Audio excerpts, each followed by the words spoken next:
Okay, I'm going to take a sip of water. Oh.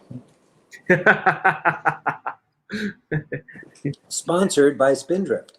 Yeah, no, water. Yeah, I have to get a Sensor Medica poster to stick behind me instead of my New Hampshire. That was the view from our house. Yeah. One of my patients drew that for me a long time ago. Anyway. That's awesome. Check out my new scrubs. I like them. Gotta have a pair of those too. Oh, look at that. I mean, just to advertise, when I'm riding the ATV, somebody says, "Hey, what do you do?" What's that? I'm all good. Whenever you want. So I am joined today by my good friend and my fishing buddy and our medical director, Dr. Glen Shapiro. Why don't you go ahead, Glenn, and put a picture of that fish back up? Oh, you don't want to see that, do you? We are a little late today because we were talking about fish before I hit the go live button. But what I was hoping we could chat a little bit about is where we're now at with regenerative medicine. And my sister just said hi. She said, "Hi, Glenn." Glenn's a great dude, Jen. You'll have to meet him in the near future. So you know what this means? This is in, I'm learning Texan. When you wave and you do that, do you know what that means? No. How's your mama and all the family? You know what that means? What's that? How you doing? You don't want to do the rest of them, but yeah, no, it's all good. Been spending time with some Texans. So I have some very exciting news that I wanted to share with everyone, and then discuss it a little bit with Glenn. Sure. And that exciting news is this: that Medicare is finally starting to come around when it comes to regenerative medicine. Now, when I say that, they're still not paying for stem cells. They're still not paying for regenerative medicine, but they now have a product that they do pay for, and that's the amniotic fluid. Amniotic fluid and amniotic membrane, and we're going to get into that and define that.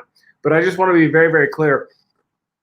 We're now on the 4th generation of regenerative products. So the stem cell exosomes are still the flagship. They're still the best that you can get. And we're still helping a lot of people. In fact, I can't wait to, I was on a text thread. I wasn't on a text thread. I texted one of my old patients yesterday and just asked him, "How's your knee?" And he fired back and says, "Man, it's awesome." And I said, "Do you have any pictures or videos that you could share with me of you doing cool stuff that I could share on our Instagram feed and Facebook?" And he just bombarded me with pictures of him bungee jumping and water skiing and riding motorcycles. Super. And so, those 4th generation products are still the gold standard. But what we're starting to see is that Medicare is finally starting to come around. So we're making a little bit of progress with them. The way I've defined it in the past, Glenn, is here's the 4 generations, okay? The first generation is PRP. Sure. So platelet-rich plasma, take your blood out, spin it down. The red blood cells sink to the bottom. The yellow stuff that sits on the top is plasma. It's loaded with growth factors and cytokines. We use that with every single injection that we do. We add that with the exosomes and we inject that because it really is the scaffolding in the back and the basically the skeleton of what we're going to build when the body starts to create new tissue, et cetera. So we're going to come back and talk about that. Second generation is the stem cells that you get from yourself. So they will drill into your hip and get into your bone marrow, extract those stem cells, re-inject them. Autologous stem cell. I could not think of the word autologous. That's the autologous stem cells. 2007 is when they started getting really widely used. But you are age dependent on autologous stem cells. So, if you're over the age of 50, they're more expensive and they're just not as effective. They're not doing what they used to do. We all know that. We're not getting any younger. No, we're not. So a guy like me, I may be able to get away with it. You still may be able to get away with it, Glenn, but you get much older and it's not a good option. The 3rd generation is when we're using these from donated umbilical cords. We saw a lot of awesome stuff happen with those. And now we're on the 4th generation, which is the stem cell exosome. So if we use that terminology, basically what Medicare has done is they've skipped the 1st generation. They still don't pay for PRP. I know, it's nuts. It's insane because the book's at my house. It's not here. There are mountains of research behind PRP and the good that it does. But they've skipped PRP and they've got into, it's basically somewhere between 2 and 3rd generation. We'll call it 2.5, which is the amniotic. That's a good way to do it, because that's about what it is. Right. It's amniotic fluid. It's amniotic membrane. But let's compare it back to PRP. PRP has growth factors and cytokines. Well, amniotic fluid and amniotic membrane from healthy deliveries, let's make sure we put that in there, because that is the caveat. It's part of the process. It is part of the process. That material is like PRP times about 10. Yep. It just has way more growth factors, way more cytokines, and these.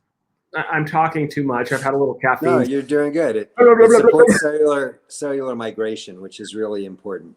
Right. I need to shut up because you're the expert. That's okay. No worries. I'm a good listener, actually. So basically what this stuff is doing is stimulating the body. You have these very specific cells called chondrocytes, which actually help you to produce more cartilage. So this amniotic material will actually stimulate those chondrocytes to start producing more cartilage and start repairing and regenerating your own tissue. That's the game plan. What else could I say? I mean, it's a combination of growth factors, whether it's PDGF or VEGF or it's alphabet soup, EFG, FGF, TGF beta. These are the kind of the approaching the silver bullet that's going to make cartilage growth possible. And the bane of orthopedic surgeons' existence, and also what puts my kids in through college, is osteoarthritis. Right. And osteoarthritis is a byproduct or the outcome of chronic articular cartilage defects and disease that we're now coming up with ways to try and avert, rather than just wait for the end game, which is new parts.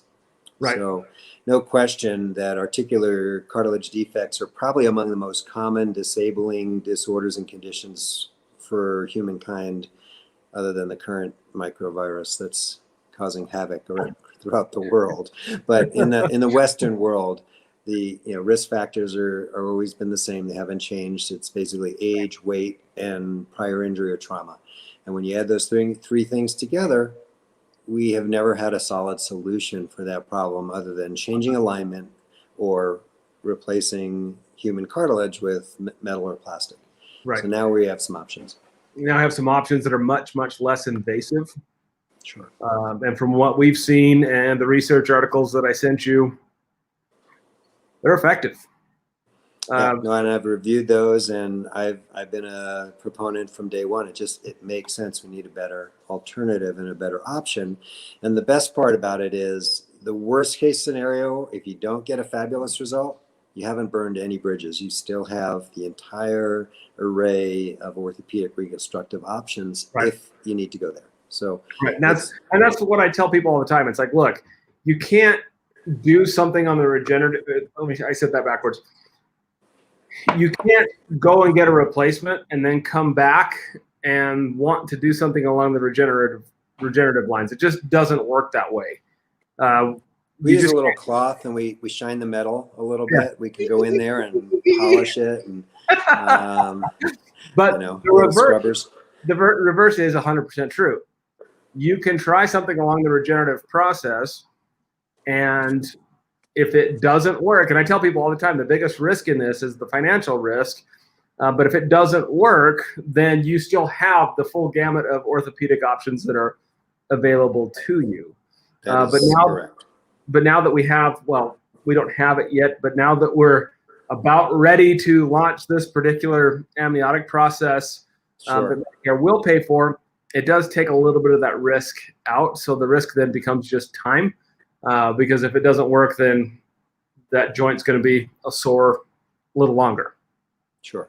And 20 years ago, the end game, we were just starting to replace joints. We had no idea if they were going to work. I mean, it was a total experiment. And we've gotten so much better in terms of metallurgy and materials that we don't have to tell people, oh gosh, wait till you're in. It all started in England, and they had healthcare that was national healthcare, and it wasn't allowed. The group that had the first implants were all over 60, and most were over 70, and none were over 80. So they had a very fixed set of the population. If you're 50 with arthritis, you're out of luck. If you're 79, you're okay. If you're 81, you're out of luck. So these are much more exciting alternatives. And I think these recent advances are going to just keep rolling in, hopefully, just like photovoltaic, say that 3 times fast. Harnessing solar energy we're getting better at it, and it's going to get cheaper. And hopefully soon everyone will be in an electric car. That's awesome. I've felt, I've been in this particular model for about 3 years now, and I've always felt like we were right on the cusp of something really awesome. And I see it more like sitting on the beach, and the waves are going to keep rolling in no matter what you do, and some are going to be bigger and better than others if you're a wave guy or gal. And so we're going to be at the cusp for the next 50 years, and we're not going to ever have all the answers, but we have drilled down with genomic research and working on DNA and RNA. It's only going to get better. Yeah, I'm excited. So that is coming. We do have a trial set that we're going to do where we're going to reserve a few of these injections just for us to see on the clinical side how we're going to manage this. So if people are interested in getting in on that trial, they need to let us know, so you can reach out to us so we can sit down and have a consult and talk about, hey, what's the next step? What do we need to do to get this going for you? So that's my encouragement, is to jump over to our website, sensormedica.clinic, and you can actually request an appointment right on there. In fact, what I'll do in the comment sections, I'll just leave the link to that right now. Sensor.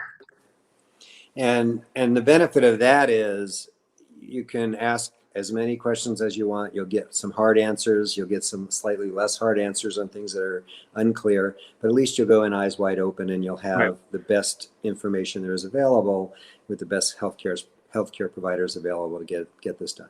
Awesome. Well, Glenn, I appreciate you jumping on with me for a few minutes today. It's always fun to catch up. You have my calendar. Yes, so, I do. Let's get I was on the other line this morning. I was stuck in the river, and I had to make a special exception to come out so we can meet, but I'm glad we did. And I'm going to get back on the other line in a few minutes. Perfect. Well, I'm going to get my feet wet next week, but the week after that, let's get together. Super. Thanks, Brady. Look forward to chatting about another topic soon. Bye-bye. Awesome. Stay Good to healthy. see you. All right.